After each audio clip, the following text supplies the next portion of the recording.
Housing affordability index drops. The amount of listings hitting the market goes up. Where are we really at? I want to go over these two articles and several more today. So welcome to the Real Estate Daily with the House Heroes. My name is Troy, and every day we go over the latest news in real estate, mortgages, and the housing market. Now, do me a favor, hit that subscribe button. It really helps me out. I want to get this subscriber base up. I want to give you the best 5 minutes in real estate every single day. Let's jump into the very first article. This is from the Wall Street Journal. It says housing affordability index drops to the lowest level since 2006. Wow, that's crazy, crazy information. That's 16 years ago. Now, why did it do that? Well, we had a lot less listings for the first half of this year. This is a May index. So the May index shows that the affordability is that the pricing, the value of homes have gone up so high in a correlation to what people make on their jobs, so their salaries. And if it keeps going up, it just keeps having that departure of what the actual people can afford. So with that being said, it's lowest since 2006. So how can we make this different? Well, it just needs to have more inventory. That seems to be one of the things. Let's go to the next article. U.S. home listings surged 19% in a turnaround for supply. Constrained real estate market, but housing affordability keeps dropping like a rock. So this basically goes over exactly what I just talked about. 19% surge. I think there's a lot of people that were trying to time the top and they wanted to get the most money out of their house. There's been a big sentiment that we've had that the housing market is going to go down. Some people, a lot of fears out there, fear mongers, I should say, are saying it's going to crash. I don't think it's going to crash. We know what a crash is, a 20 to 30% drop. You know, that would, if that ever had a chance, that would mean that interest rates would hit 7 and 8%, and that would suppress the market so much that the affordability wasn't there and the interest rates were so out of control. With that being said, it's very, very important to know that when listings go up, and if you're a buyer out there, then you can be a lot more selective, and then you can do a few things that can put you in a much better position when buying a home. I'm going to go over that and the numbers tomorrow in my Saturday edition of Real Estate Daily. Next article is home prices around the world will drop soon, economists say. Absolutely.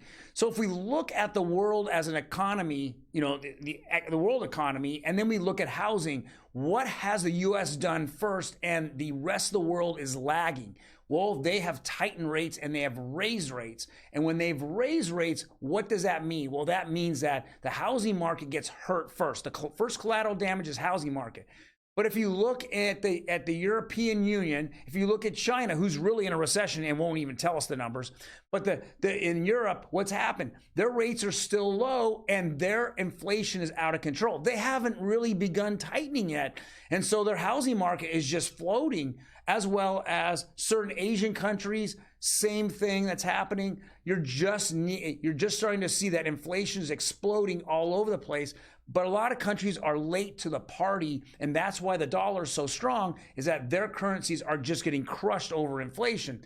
With that being said, we're having economists talk about, you know, the home prices across the world are going down. That just makes sense, just like we're feeling that crunch here in the United States. Next article is how quickly the tables turn. A drop in mortgage rates has home buyers so cocky they're asking sellers for cash. I think this is going to be the norm in the next 90 days. I think that you're able, as a buyer, if you're out there, you know, there's two different buyer mentalities. Let's start with there. Number one mentality is, I'm going to wait for the bottom. Nobody can time the bottom. That doesn't make any sense. I mean, if you could time the bottom, you would have been in the stock market or crypto markets and you would be multi-millionaire. No one can time the bottom of a housing market. What you can do, though, is to stop the payments for rent, because rent just keeps going up. We had an article, 2 or 3 days ago, that particular property management company was raising rents 30% year over year, 30%. So if we look at this, this is how I look at it. You know, when I'm out there looking for a home and I'm talking to my buyers, I'm saying, hey, we go out, we can ask for we can write an offer a few dollars less than what the listing is. But more importantly, I'm going to ask for closing costs now. I want to keep the cash in my client's pocket. And then I want to turn around and I want to recommend to my clients that they can use, let's say 3% in closing costs, part of that to buy the rate down. So now your rates, as they've been going down just a little bit here in the last 3 or 4 weeks, now I can turn around and buy the rate down even further, making it, my mortgage payment can be even less and less. This is what I'm looking at when I'm looking at as a buyer and on my recommendations. I think right now it's becoming a very good strategy for me and my buyers when looking at homes. Next article here is housing market slowdown is making it easier to get a home you want. And yes, again, I'm just kind of have a lot of similar articles here because it just keeps saying that it's turning into a buyer's market. I said 2 or 3 weeks ago, it was a neutral market. Now I'm telling you it's a buyer's market. I'm seeing it. Too many listings have now flooded the market, and the listings that were already there are kind of sitting around. And with that being said, the buyers are now in command. And again, the strategy that I just mentioned about asking for, let's say 3% closing costs back, coming in right around asking and then asking for 3% back makes a lot of sense. It will lower your payment. If you're using conventional, you might be able to get rid of your insurance, your PMI as well. Or, so those are some of the things and strategies I'm talking with my buyers. The last article, of course, is Optimum Blue. It's a Black Knight company going over nationwide rates. We saw them bump up. So just over the last 2 days, as they've just been climbing again. And I think, they're feeling that we might be in a recession and people are taking it, or at least the banks are taking it a lot more serious. So they've raised rates on the 30-year conventional up almost 10 basis points. We saw just nominal raises on the 15 and 30-year jumbo, but we saw a 6 basis point raise on FHA.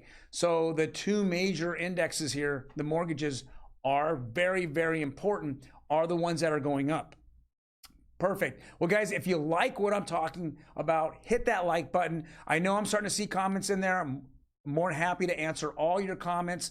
If you are interested in talking to me directly, you can go to our Instagram page, check out all the things we have on there. We talk not only about some of these articles, but we also go over tips and tricks about what you can do your home or what you can see, things that other people are doing to their homes, as well as nightmares in which the other buyers and other sellers and other people are having on their properties, and some kind of idea of how to fix those things. Otherwise, definitely, again, hit that like button, smash that subscribe button. I really would appreciate it, and I will see you tomorrow.